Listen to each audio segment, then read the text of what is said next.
ॲओर्टा जो आहे तो ॲओर्टा 3 पार्ट्स मध्ये डिवाइड केलेला आहे. First is the ascending aorta, aortic arch आणि त्यानंतर descending ॲओर्टा.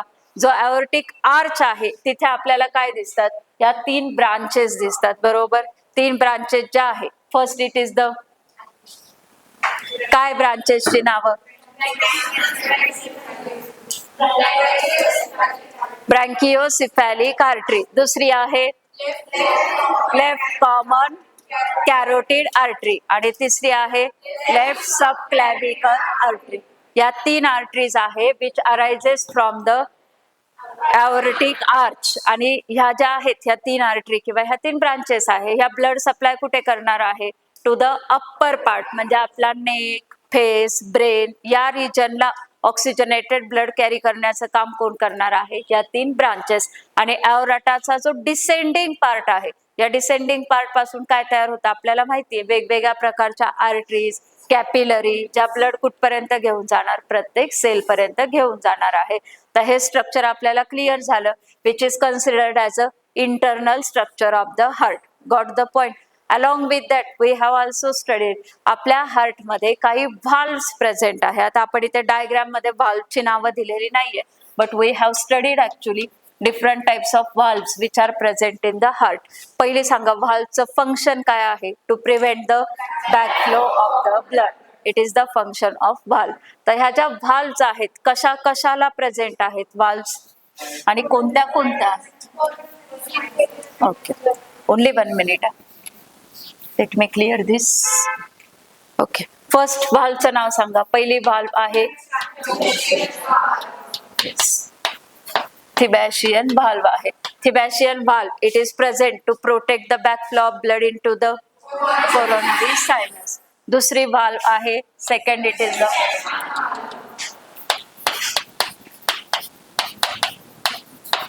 युस्टॅशियन valve which prevent the backflow into the inferior vena cava. आणि आपल्याला माहितीये सुपिरियर व्हेना कॅवाला अडल्ट मध्ये व्हाल्व नाहीये, पण in the fetus you can say there is a presence of valve which is called Haversian valve. पण bracket मध्ये mention करू, only in the fetus or fetal life. त्यानंतर जे काही आहे superior, inferior vena cava, coronary sinus, हा part आपला complete झाला. Either come here or come here. पहिले आपण इकडे जाऊया, लेफ्ट ॲट्रिया. लेफ्ट ॲट्रिया मध्ये ओपन होणारा काय आहे, पल्मोनरी व्हेन्स. पल्मोनरी व्हेन्सला व्हाल्व नाहीये, there is a no valve. After that जे काही आहे, इथून ओपन होणारं काय आहे, पल्मोनरी ट्रंक आणि इथे ॲओर्टा. पल्मोनरी ट्रंक आणि ॲओर्टा यांना, व्हेरी करेक्ट, किती असतात रे, 3 semilunar valves are present, each to the pulmonary trunk and another is the aorta. या आहेत आपल्या हार्ट मध्ये प्रेझेंट असणाऱ्या valves. Got the point, understood the point. यानंतर आपण आणखी एक पॉइंट पाहिलेला आहे हार्टशी related, which is nothing but the conducting tissue. Conducting tissues of heart. Last year बोर्डला कंडक्टिंग टिश्यू झाला होता, यावर्षी बोर्डला व्हाल्व झाला होता, म्हणजे पुढच्या वर्षी बोर्डला परत काय येणार आहे, नाही.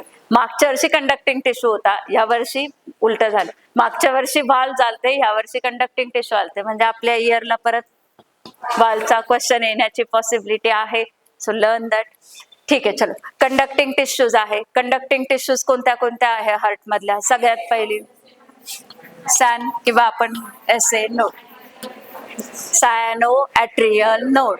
कुठे प्रेझेंट आहे, it is present in to the right atrium. SA नोडलाच काय म्हटलेलं आहे, pacemaker of the heart.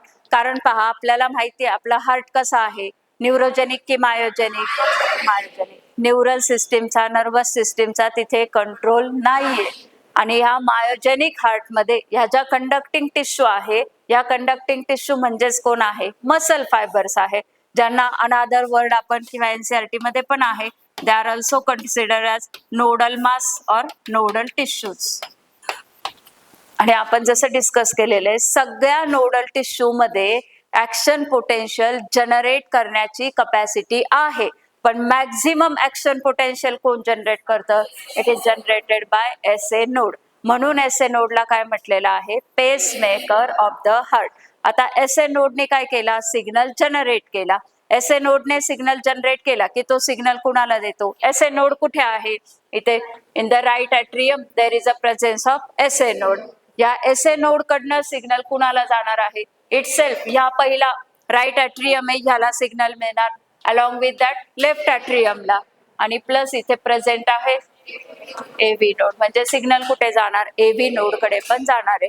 Signal म्हणजे कशाचा सिग्नल आहे? It is the signal of contraction. आणि SA नोडने सिग्नल दिला की दोन्ही पण atrium, that is the right atrium, left atrium, दोन्ही पण सायमल्टेनियसली काय होणार? कॉन्ट्रॅक्ट होणार आहे. Got the point? SA node to AV node. AV node कडनं सिग्नल जाणार आहे बंडल ऑफ हिस कडे, आणि बंडल ऑफ हिस कडून जो काही सिग्नल पास होतो त्याच्या दोन ब्रांचेस आहे, लेफ्ट ब्रांच, राईट ब्रांच, किंवा तुमचा जसा हार्ट आहे राईट ब्रांच आणि लेफ्ट ब्रांच.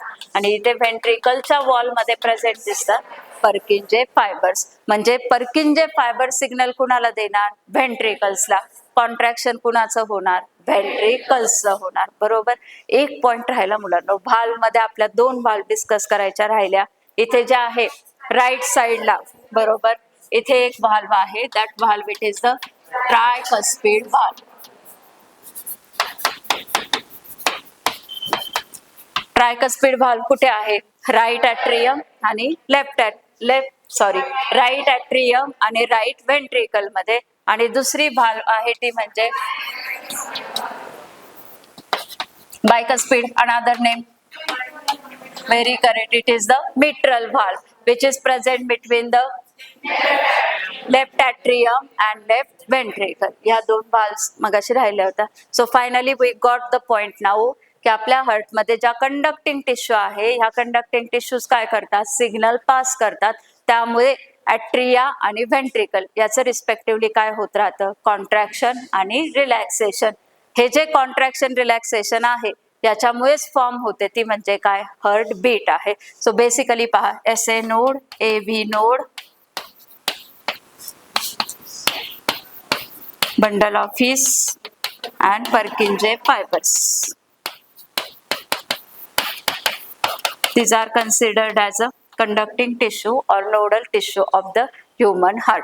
त्यानंतर आता पॉइंट काय राहिला? हार्ट रेट जो आहे, हार्ट रेट कसा डिफाइन करतो आपण? हार्ट रेट म्हणजेच काय आहे? हार्ट बीट्स आहे. जेवढ्या वेळा हार्टचं एका मिनिट मध्ये हार्टचं जितक्या वेळा कॉन्ट्रॅक्शन रिलॅक्सेशन होणार त्या कन्सेप्टला आपण काय म्हणणार? हार्ट रेट म्हणणार. आणि हार्ट रेट जो आहे, हा हार्ट रेट किती आहे? You are knowing that, very simple thing. Heart rate it is the, बघा ऍक्शन पोटेन्शियल किती जनरेट होतात? 70 to 75 पर मिनिट. आणि आपण त्यावरनं म्हणतो हार्ट रेट अप्रॉक्सिमेटली किती आहे? 72 times per minute. It is nothing but heart rate in which atria and ventricle undergo contraction and relaxation. Heart रेटचा point आठवला.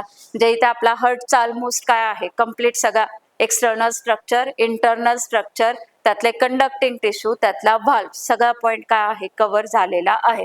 तर राहिलं काय? हार्टची रिलेटेड आणखी एक कन्सेप्ट आहे, that is nothing but the cardiac cycle. Cardiac cycle काय सांगते आपल्याला? कार्डियाक सायकल ॲट्रिया आणि व्हेंट्रिकल यांचा कॉन्ट्रॅक्शन रिलॅक्सेशनचा टाइम जो आहे, it is indicated by the cardiac cycle. Cardiac cycle जे आहे ह्युमन मध्ये स्टँडर्ड टाइम ड्युरेशन किती आहे त्याचा? 0.8 सेकंद. या 0.8 सेकंद मध्ये आपल्याला माहितीये ॲट्रियाचं कॉन्ट्रॅक्शन किती वेळ आहे? 0.1 सेकंद. राहिलेले 0.7 सेकंद atria are for the relaxation. त्यानंतर व्हेंट्रिकलचं कॉन्ट्रॅक्शन किती वेळ आहे? 0.3 सेकंद. For 0.5 second ventricles are relax. आणि अलॉंग विथ दॅट आणखी एक कन्सेप्ट आहे, it is the joint diastole. ज्यावेळी ॲट्रिया आणि व्हेंट्रिकल दोघे पण कशा असतात? रिलॅक्स असतात.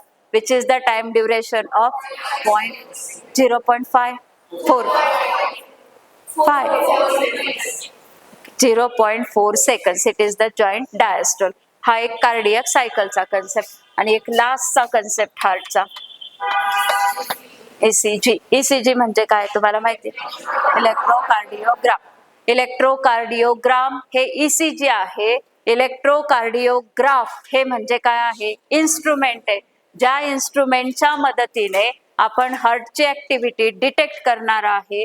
हार्टची ऍक्टिव्हिटी योग्य म्हणजे योग्य चालू आहे, त्यात काही बिघाड झालेला आहे, हे ज्या मशीनच्या मदतीने चेक करणार ते मशीन म्हणजे काय?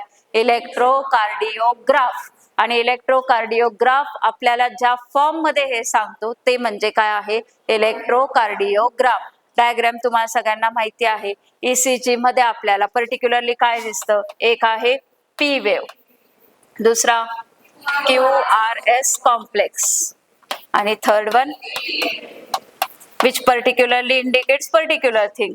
P वेव्ह आपल्याला काय सांगते? Depolarization of atria. डिपोलरायझेशन म्हणजेच काय? कॉन्ट्रॅक्शन. ॲट्रियाचं contraction which is indicated by the P wave. ventricular depolarization, it is indicated by QRS complex, and again the repolarization of the ventricles, it is indicated by the T wave. म्हणजे standard ECG आपल्याला provide करतो की standard एक बाबा normal human heart आहे, 72 times beating होत आहे, तर यामध्ये आपल्याला P wave, QRS complex, T wave किती वेळासाठी दिसणार आहे, ग्राफ कसा असणार आहे.